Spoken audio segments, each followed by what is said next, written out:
Hi, everyone. Welcome to another inspiring conversation. Today, we are joined by Philippa Levitt to discuss a fascinating and transformative topic, the seven universal laws of spiritual divorce. Many people experience the pain of separation, heartbreak, and letting go. But what if these experiences carry deeper spiritual lessons? Philippa shares powerful insights into how relationship endings can become catalysts for healing, growth, forgiveness, and personal transformation. Whether you are recovering from a breakup, navigating a major life change, or seeking a deeper understanding of relationships, this conversation is filled with wisdom that can help you move forward with greater clarity and purpose. Please join me in welcoming Philippa Levitt. How are you, Philippa? I'm fine. How are you, Siddharth? Nice to see you. Yeah, likewise. I know it's been a long while, but I know that you were busy at that time. Indeed. I've been in and out of the country, but I'm here now. Awesome. Uh, Philippa, for viewers who are new to the concept, what exactly is a spiritual divorce, and how does that differ from a legal or emotional divorce? That's an excellent question. And it's the first question that one would want to ask. Um, Basically, as a spiritual divorce is not like a normal divorce as we all understand divorce to be. So we all know that when you get divorced, you get yourself a lawyer, you are on the opposite side of your spouse and soon to be ex-spouse. There's a fair amount of negotiation, and it can be a very difficult and incredibly painful process. It's about dividing up assets, and it's about dividing up time with the children. And when you finally reach an agreement, which you hope that you do, that is then made an order of court. That then becomes an order of court. And the other way is you can actually come to an agreement between the two of you, and you don't actually have to go to court. But if you can't reach an agreement, then you do have to go to court, and that becomes extremely expensive. So that's how we all kind of know and understand divorce. There is a new kind of divorce now called collaborative divorce, where the parties agree not to go to court, and they agree to come to some sort of an agreement using a therapist and all the experts that they need. But it hasn't really taken off in South Africa yet. So that's how we understand divorce. Spiritual divorce, on the other hand, is very much like the way you've described it, an emotional and a spiritual divorce. So what that is it is an extremely difficult emotional journey when you are getting divorced. And I used to, when I was an attorney at Worksman's, I used to do a fair amount of divorces, not a huge amount, but a fair amount. And I always used to feel like I couldn't help my clients beyond telling them what the law was and telling them, how we were and strategizing and how we were going to manage the matter.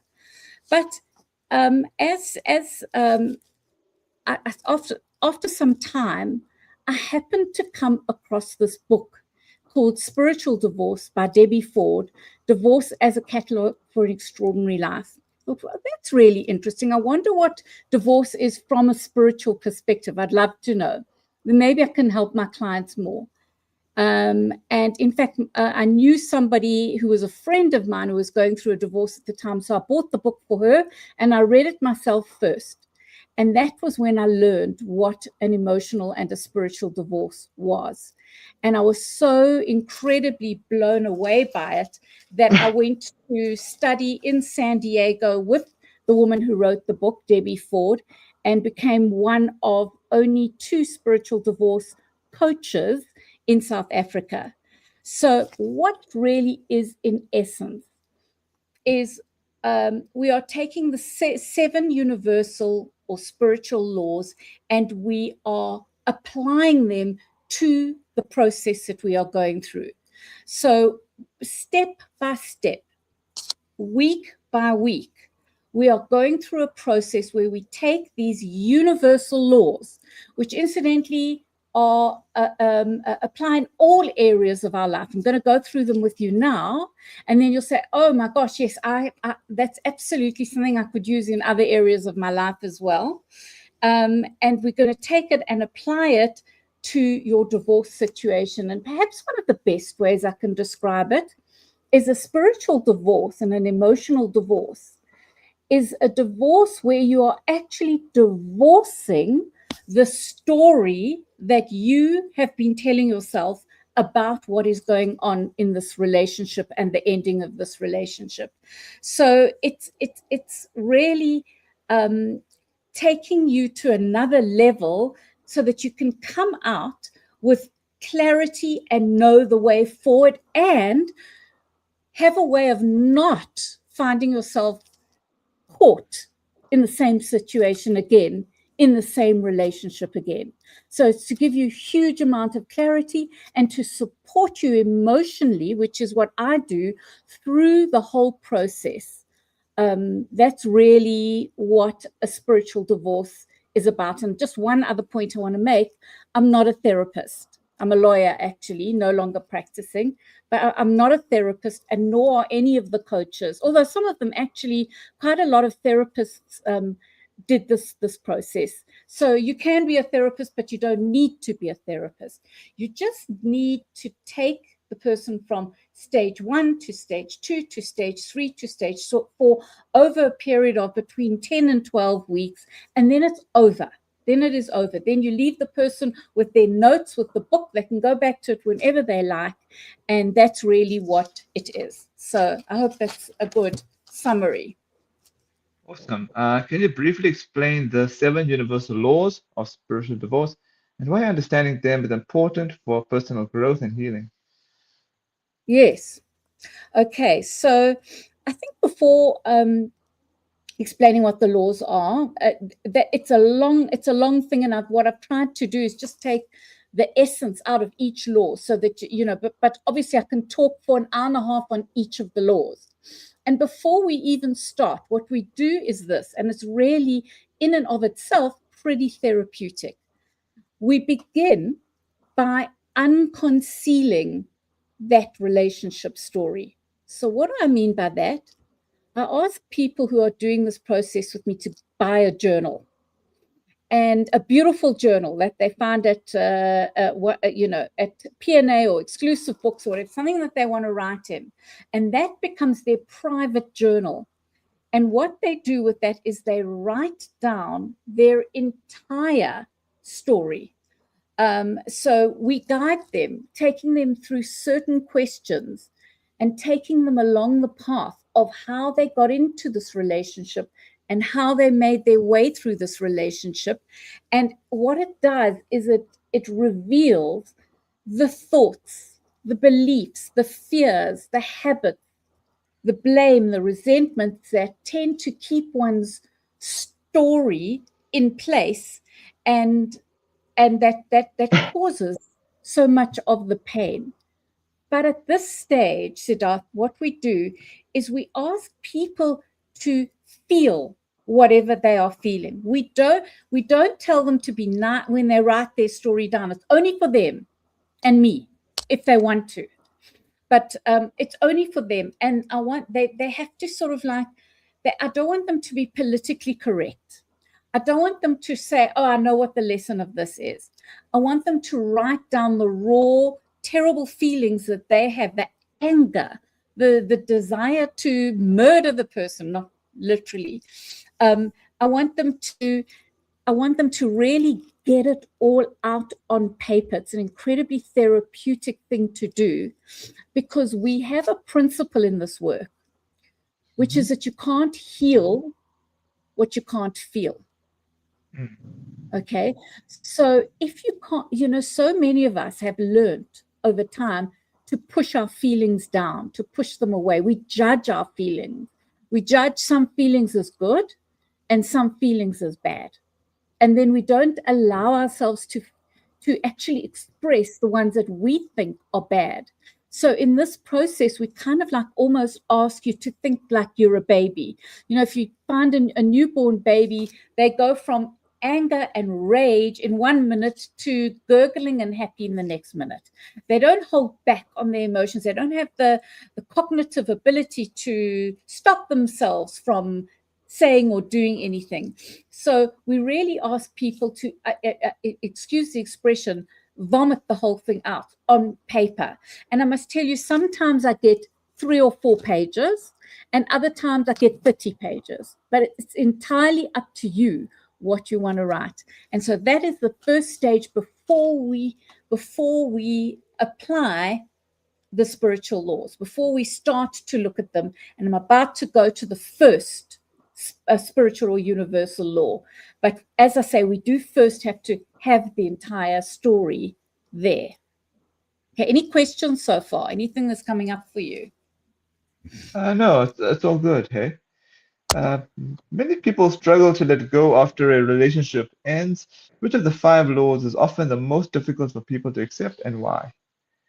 Okay, so before I answer that question, I'm just going to get some water because I need some Sure. water, but I'm going to ask somebody to bring me a little bit of water.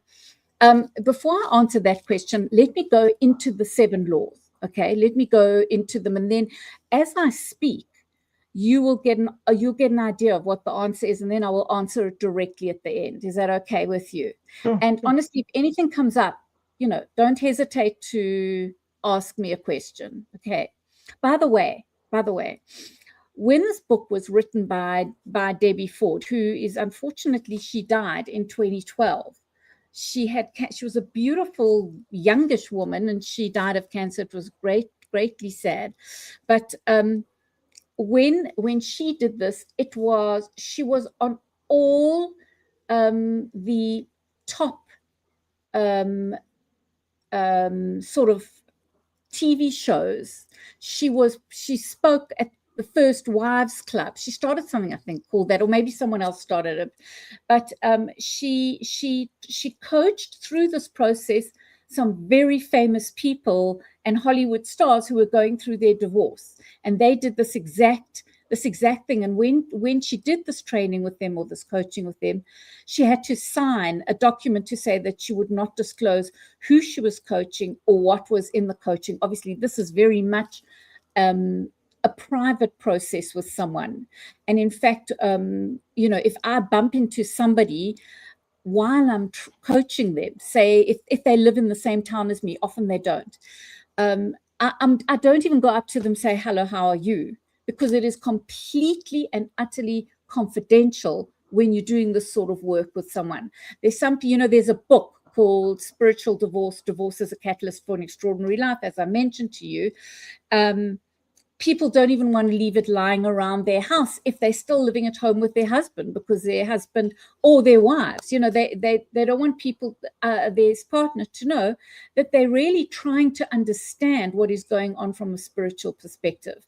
But I must say that by doing that, by trying to understand, the chances of your relationship actually getting better are huge, or the chances of you leaving the relationship when there's no ways to sort of bridge the gap, as it were, when it's time to move on, it would give you the courage to do that, if that's the right thing to do.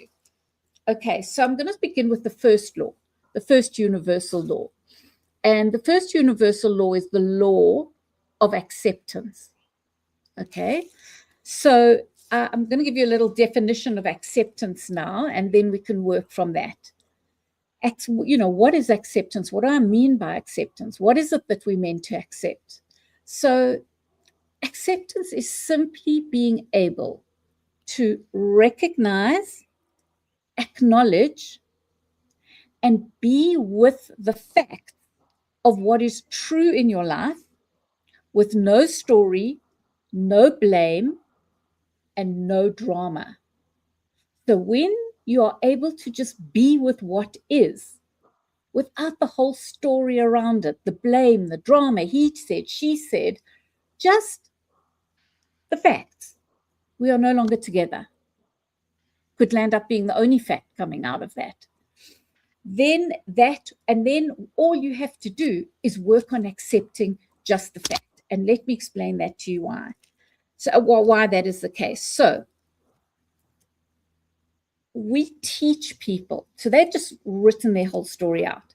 We then teach people how to separate fact from fiction in their stories. So that's the first thing that we do, literally the first thing that we do. Okay, so what we say is, I'll give you an example. What is the fact and what is the fiction. The fact may be my partner moved out. My partner moved out. Okay. The meaning that we give that is the fiction. So the meaning that you may give a situation like that would be so-and-so moved out because I'm unlovable. That's the meaning you made of it. Or because she's an idiot, or she's a jerk, or he's a jerk. Or it could be so-and-so moved out and I'm never going to find love again. Or it could be this is going to harm my children forever. So do you understand how there's the fact and then there's what we make it mean? We may not actually even say it, but deep down we feel it. This is, I failed. You know, so-and-so's moved out and I've failed. And therefore I'm a failure. Those are the sort of things that we do. And what we do as humans very, very normally is that we make meanings that are disempowering. So in other words, it's not a meaning that's going to make you feel good about yourself. Can you relate to that? Sounds about right. Yeah, we make these disempowering, and so what happens? The fact that the relationship ended gets muddied with feelings and interpretations and all woven into a very disempowering and sad story. And then we walk around with these stories feeling really awful about ourselves. So what we do with the law of acceptance is we give people a whole week to go back through their story, pick out only the facts, none of the meaning.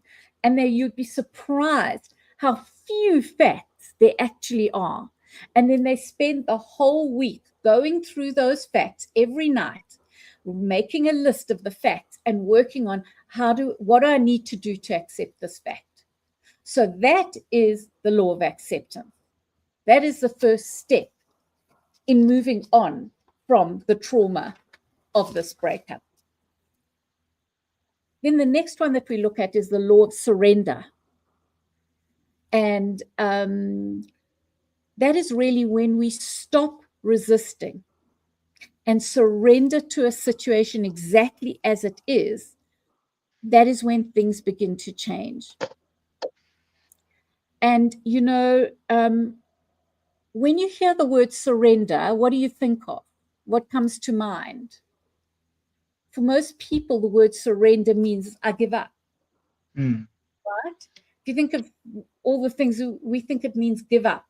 But actually, surrender is not giving up.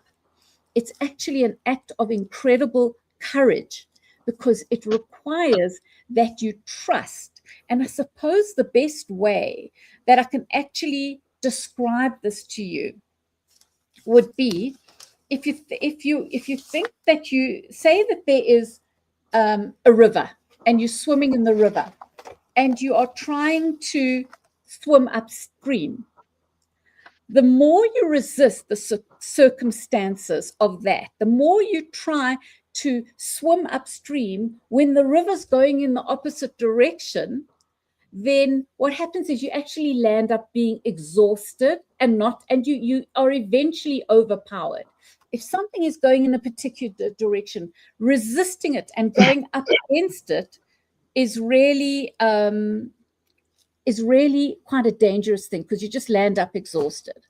So the law of surrender just teaches us to relax, surrender into all the experiences that we are having. And it does not mean that you've given up, because when you surrender knowing that, yes, okay, it's over. I'm being taken out of this relationship. It's beyond my control. You can't force someone to feel a certain way towards you.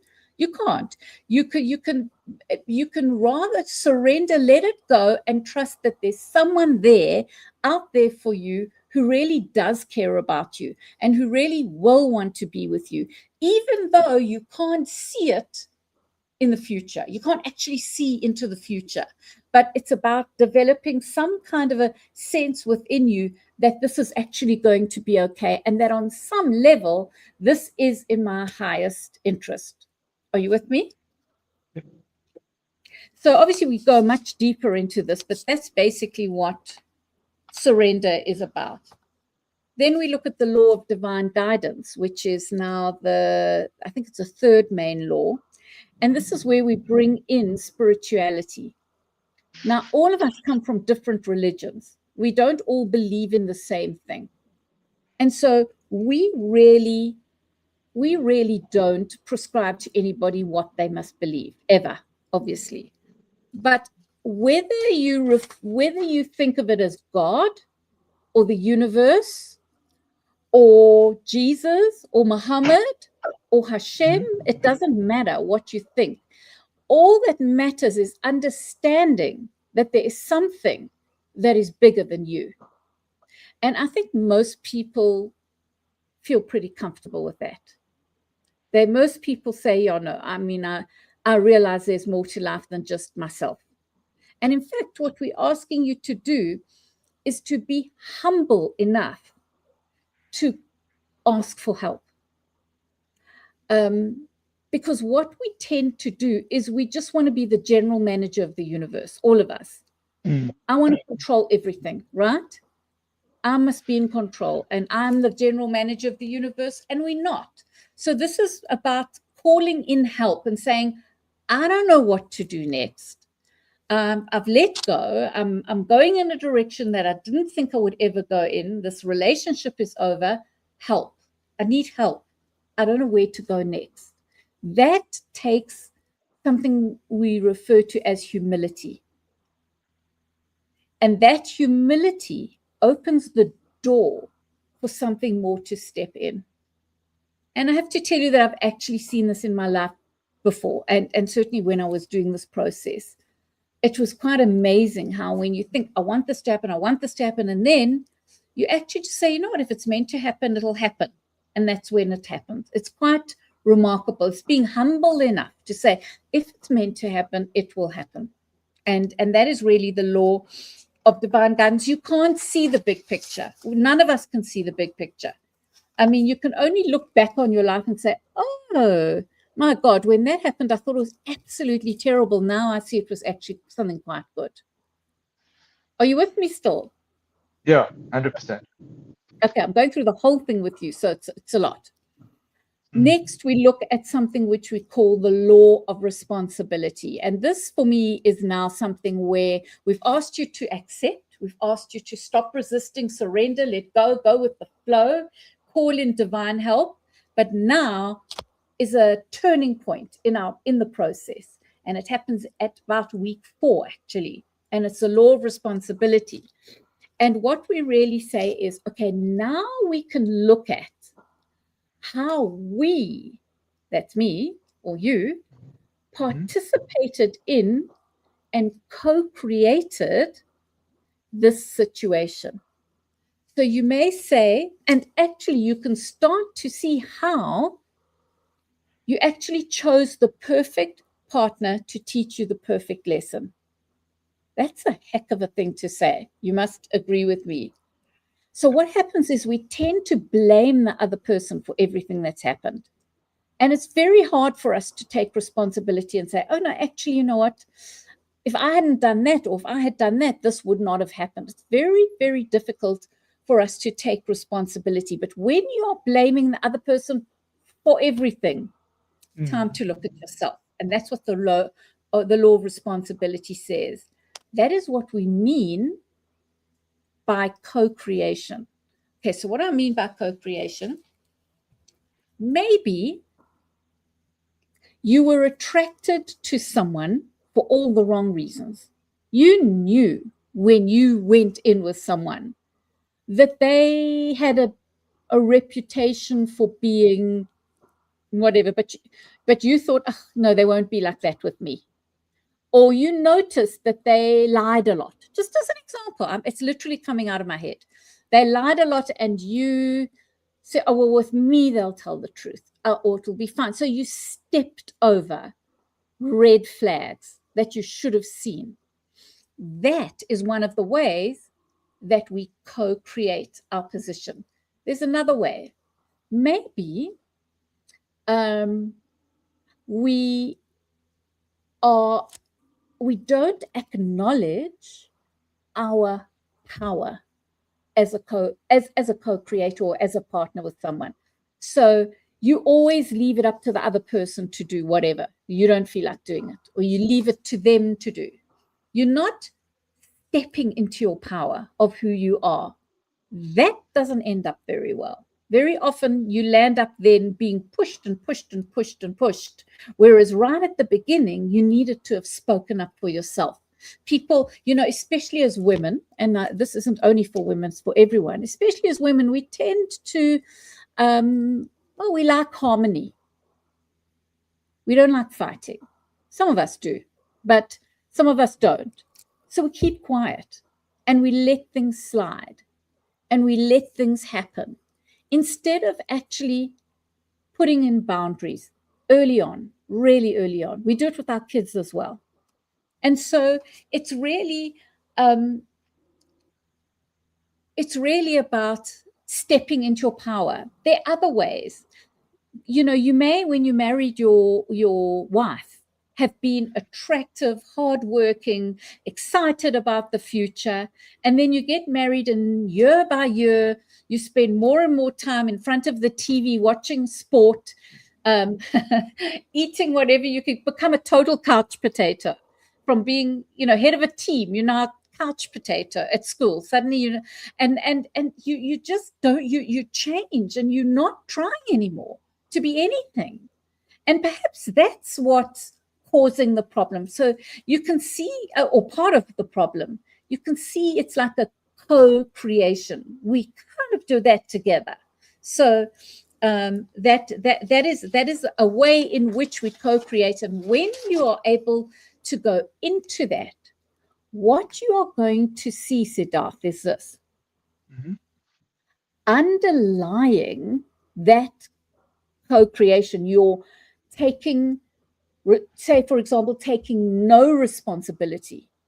So say I take no responsibility. I just let things slide. I ignore things or whatever, and I take no responsibility.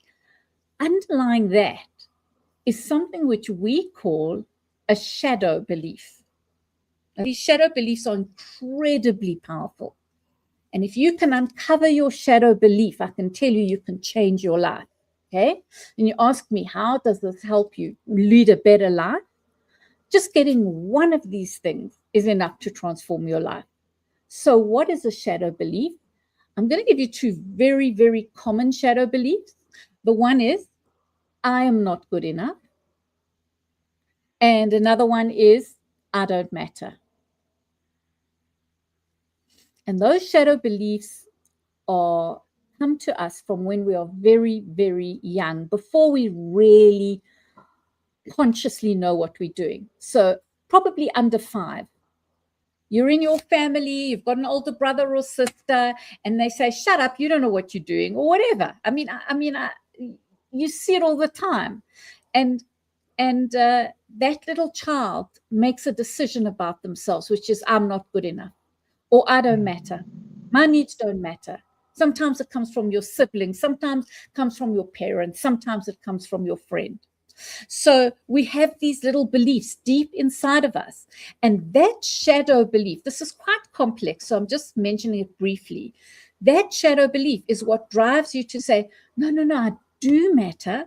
So therefore, I'm going to go out of my way to make myself matter by taking responsibility for everything that is not mine, and not taking responsibility for what is mine, both coming from the shadow belief, I don't matter. I would give you better examples if we were going through a coaching process together. I can't go into too much detail, but just be aware, underlying not taking responsibility for your life is always one or another shadow belief, which we go in, we find it, and then we discuss how you can overcome that shadow belief through your actions in your life. Right. Then there's another one, which I think is perhaps too complicated to discuss here, because it really takes me time to explain it. I don't know if you've ever heard of the notion of projection. No, it's a Carl Jung idea. And what it basically says is, when I'm pointing my finger at you, Siddharth, and saying you're blah, blah, blah, blah, blah, there are, let me see if you can see this in the camera. Oh, there are 3 fingers pointing back at me. Okay, I project onto you what I can't be with in me. Very, very powerful way of understanding yourself and making sure that you don't make the same mistakes in the next relationship, because you know what is going on inside of you and where you are trapped, where you are caught. It's very complicated. I'm not going to explain anymore, but projection is life-changing when you understand it. Then we're nearly done. Then we look at the law of choice, which is a much simpler understanding, which is you can choose new interpretations around what is going on in your life. You don't have to choose, we've sort of alluded to it before, you don't have to choose the same old disempowering interpretations. So all your joy and all your pain are created by how you choose to view the situations of your life. So do you notice that very successful and very happy people always make good meaning out of things? They don't go into deep into the negative. They always say, no, it'll be fine. No, I'm sure they didn't mean that. They make good interpretations, right? Hold on, I didn't realize my phone was on. So that is, we really teach you through this process, you've always got a choice. You can make a choice to make an interpretation that makes you feel good, or you can make a choice to make an interpretation that makes you feel terrible. That's your choice. Neither is more true than the other. Neither one is more true than the other, right? And then then we get on to, there are a couple of other questions that we do, such as, am I looking, we spend a whole week on this, am I looking for what's right, or am I looking for what's wrong? Just that question can change things. Am I looking for what's right in any situation, or am I looking for what's wrong? Another one would be, am I acting from faith, or am I acting from fear? Okay, can you see how powerful those questions can be? Hugely powerful in transforming your life. So can you see how we're taking your divorce situation and we're asking questions that all come back to you? What can I do? And when you make those new interpretations and you ask yourself those questions, things can begin to change dramatically, or you certainly can begin to change. So then lastly, we get to forgiveness. And for forgiveness, we speak about forgiveness of others and forgiveness of self. Okay, so first of all, we talk about forgiveness of others. So just to be clear, because people say, after someone did something like that to me, how can I possibly forgive them? And we just want to be clear, you forgive them for you, not for them. You forgive, if you are actually freeing you from being tied to this person in resentful ways. That is why we must forgive people. Otherwise, we are dragging them around with us. And I think the important point to make here, and I'm only going to make one point, is that when you forgive someone, doesn't mean that you are condoning what they did. You seem to have frozen for a moment. Oh, that's weird. And I see. Hello? No, Oh, there you are. I'm still. Am Yeah. I freezing at all? No. I'm not freezing. Okay, good. No. You just froze for a moment. Can I have some water? Oh. So it is not condemnation. It's not forgetting. It's not releasing them of the consequences of their choices, but it's releasing you of that kind of resentment that keeps you stuck with this person. Letting it go. It's for you. So, they say that not forgiving someone, I don't know if you've ever heard of this before, not forgiving someone is like drinking poison every day and expecting the other person to die. No, I've not heard of that. Mm-mm. You have heard of that? No, no, I haven't. No, I haven't. Oh, you haven't? Oh, okay. So just think of it. If you don't want to forgive someone, it's like you're drinking this poison of resentment into your own system every single day and expecting they're going to die. They're not going to die. But it could kill you if it's bad enough, if it's intense enough. It could cause stuff in you. So that's forgiveness of self, and forgiveness of the other person. And then we do something which is really forgiveness of self, which is really where you look to why are you so hard on yourself? I think we all are so hard on ourselves, and we don't forgive ourselves for making mistakes. But we all make mistakes. We all make mistakes. We all make bad decisions. Every single one of us. If it was your child who had made such a bad decision and had gone into a relationship with somebody who was obviously not the right person, or who, as time went by, became absolutely clear that they were not right for you, would you, for your child, would you smack your child and say, and make them feel worse about it? You wouldn't. You'd call them in, give them a hug, and say, we all make mistakes. It's okay. But what we do is beat ourselves up for the mistakes that we make. So that's really how we go through a process. Each one is a week. It's one session of an hour and a half, and then the rest of the week you work on it. So that is the penultimate universal law. Very important to forgive yourself, not just them, yourself too. It's a beautiful session. We cut the bonds that keep us. It's beautiful. It's very, very profound. And then lastly, which I'm not going to go into in any detail, is the law of creation. And really what this is we show you how you've been living inside this hard shell like a crab. We even tell you a story about a crab. You've been trapped in this old shell, and by doing this work you have discarded that shell, and a new bigger you, with a bigger, more open heart, with a deeper understanding of what happens in these relationships and where you yourself went wrong, can go out and explore a much wider world, a much better world, because you now have an open mind and an open heart, and you're ready to go forward and create something new. So those are the spiritual laws. Awesome. How can someone recognize when a relationship has fulfilled its spiritual purpose, even if the ending is painful? Okay. I'm just well, I don't want.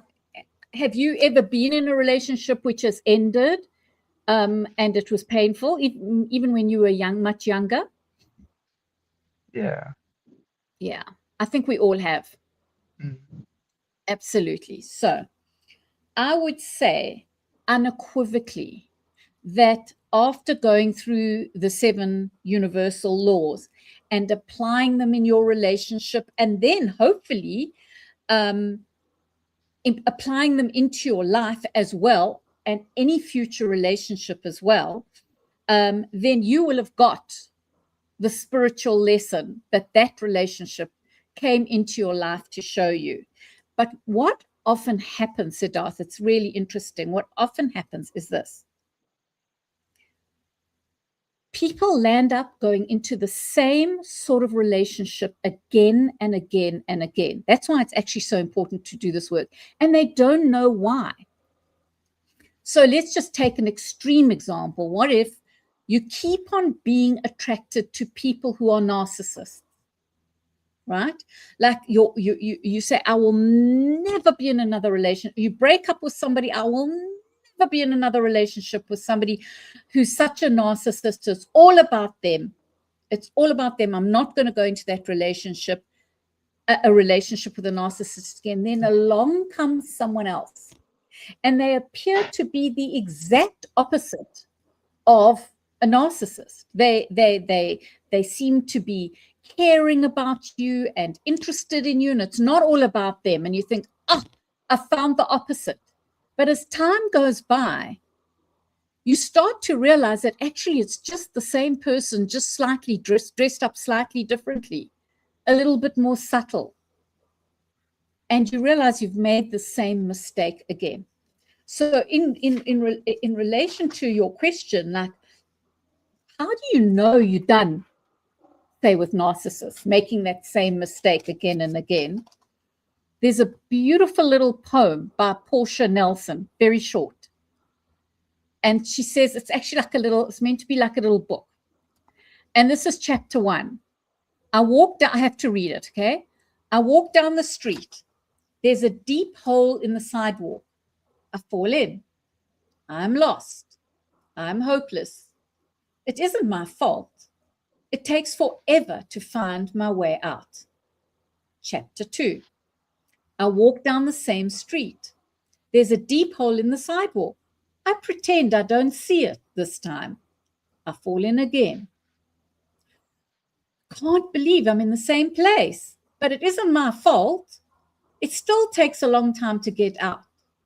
Chapter 3. I walk down the same street. There's a deep hole in the sidewalk. I see it is there. I still fall in because it's become a habit. Chapter 4. I walk down the same street. There's a deep hole in the sidewalk. I walk around it. Chapter 5. I walk down another street. Got it? Mm-hmm. That's interesting. Yeah. So in answer to your question, the day that you decide I'm not walking down that street again is the day that you know you're done with that lesson. You're just not attracted to that anymore. You walk down other streets. You just don't fall into that hole anymore because you know what it entails, and you look out for it very, very carefully, and you don't find yourself in that situation. I hope that you find that helpful. Definitely. What role does forgiveness play within the universal law of spiritual divorce, and how can people genuinely forgive when they feel deeply hurt?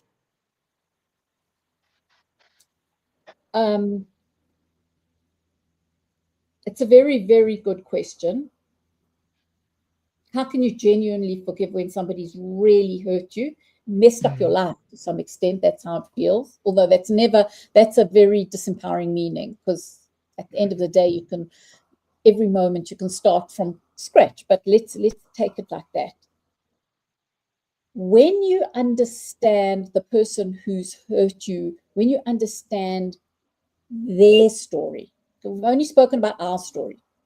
When you've understood their story, their trauma, only then can your heart open up to forgive. So we have a special way, or Debbie Ford found out the special way to do that. And I cannot tell you how unbelievable it is. And I'll just explain it to you, and I'll tell you what it did in one of my groups that I take. What happens is we do an exercise where we imagine that we are having a conversation in our head, right? We're going into a meditation. We have a conversation between ourselves and the child version of the person who hurt you. So you give me the name. Give me the name of your wife. Oh no, don't give me the name of your wife. Give me the name of someone you know. I don't want to be personal. Someone that I know. Does it have to be can it be a family member? Anyone. Anyone you know. The person at the shop down the road. A female. Oh. Any name. I'll just say my mom's name, Divya. Perfect. So say that your mom has really hurt you. And by the way, I'm going to explain to you just now that this work is that it's for any breakdown in any relationship. It doesn't have to be divorce. I didn't hear your mom's name. Just say it again. I know. I think you were referring to someone that hurt me, so I wouldn't use my mom's name. Let's No, say it doesn't matter. It doesn't matter. I'm not. We're not making any. I just need a name. So let me say Philippa. That's my name. Easier that way. Okay. So what All right. you would do in a meditation, yeah.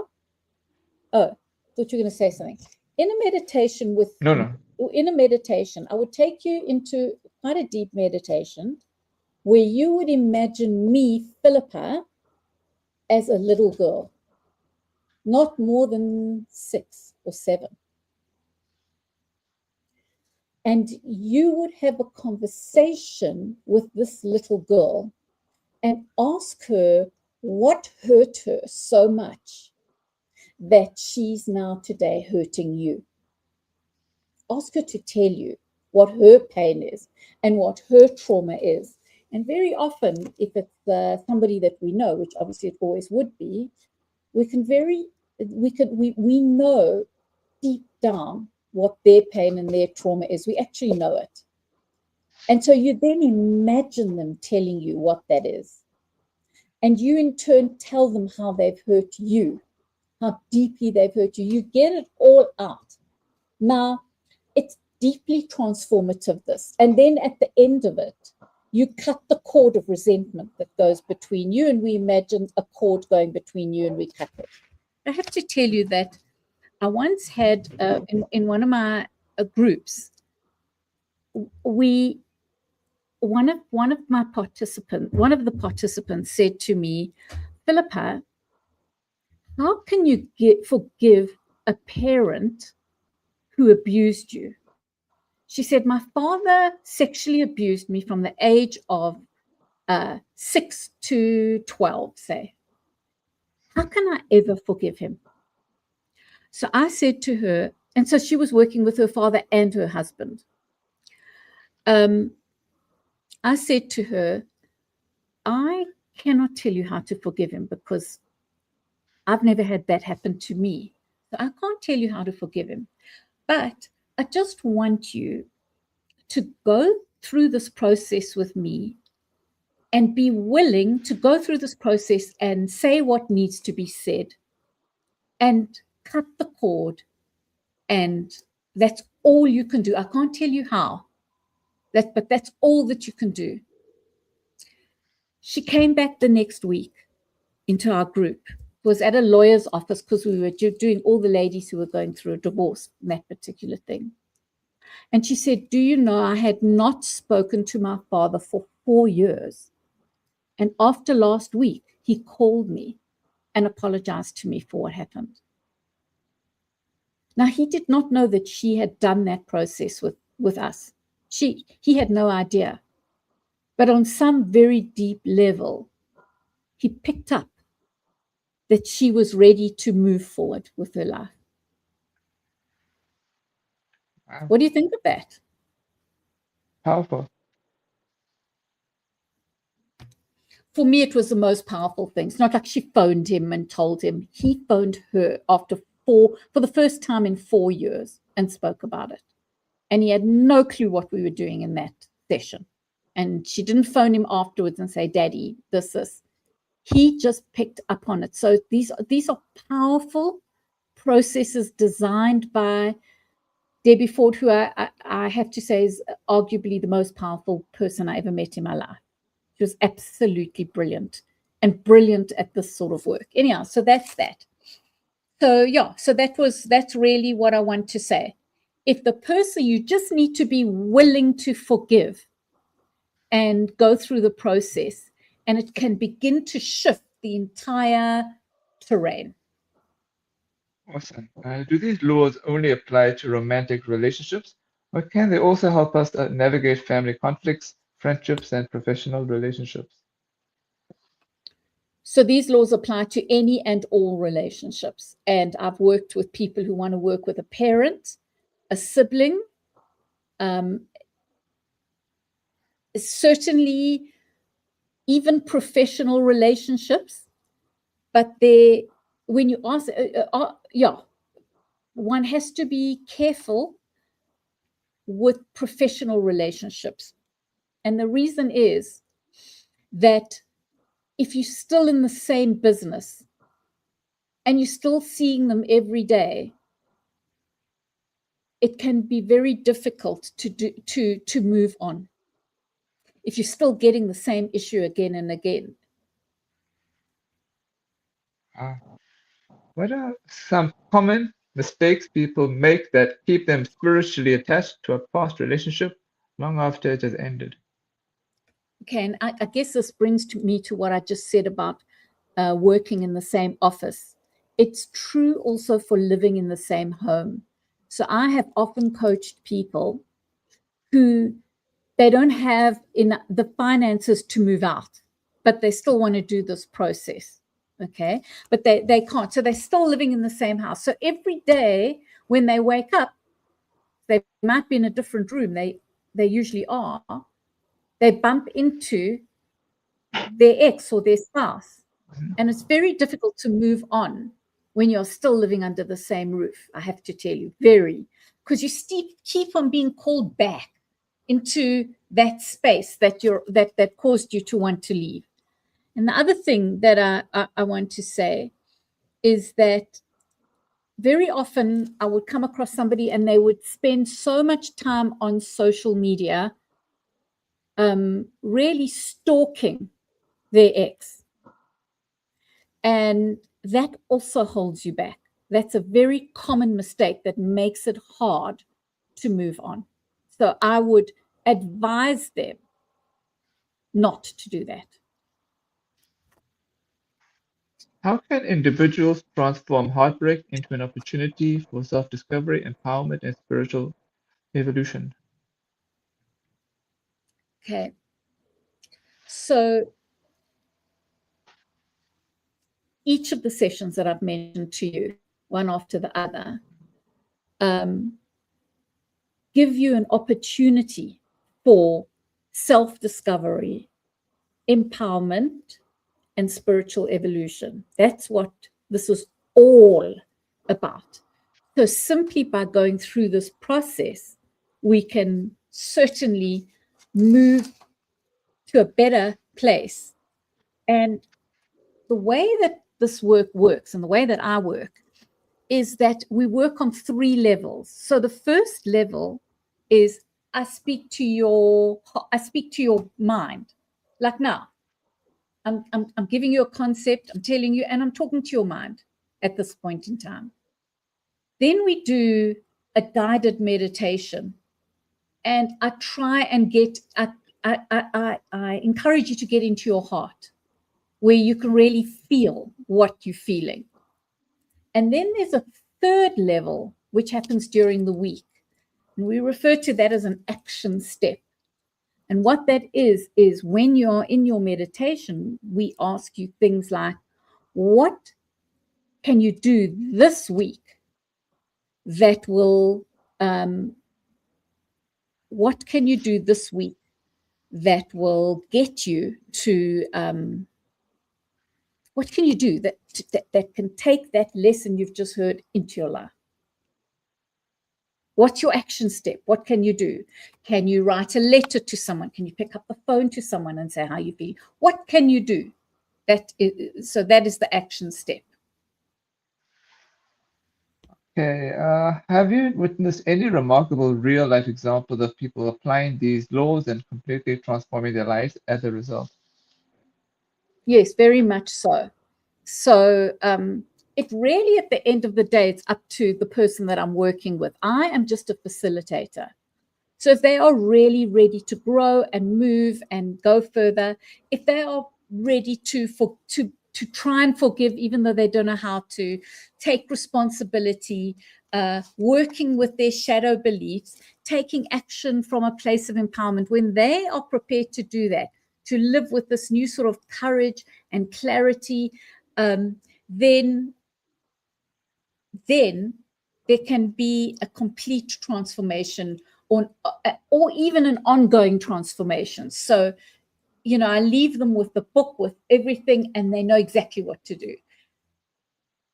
Some people go back to reading the book again, because every time you read it, you see something new. You can get it on Amazon, by the way, Debbie Ford's book.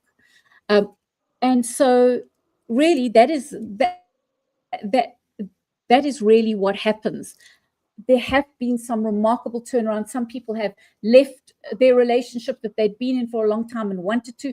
Other people have found new relationships and gone to live overseas with someone new or wherever. You know, it's people get great clarity from this program. And I mean, I guess that's why I do it. It gives me a lot of pleasure to help people in that way. All right. After I get to my final question, I will then get to the comments here. All right. Yeah. If there is one message you would like someone going through a difficult separation or divorce to hear today, what would it be? Okay, so it would be hang in there. If you want to transform your life, this is probably one of the best ways to do it that's available. This is not therapy. There are a set number of sessions, one a week. Each session is 1.5 hours long.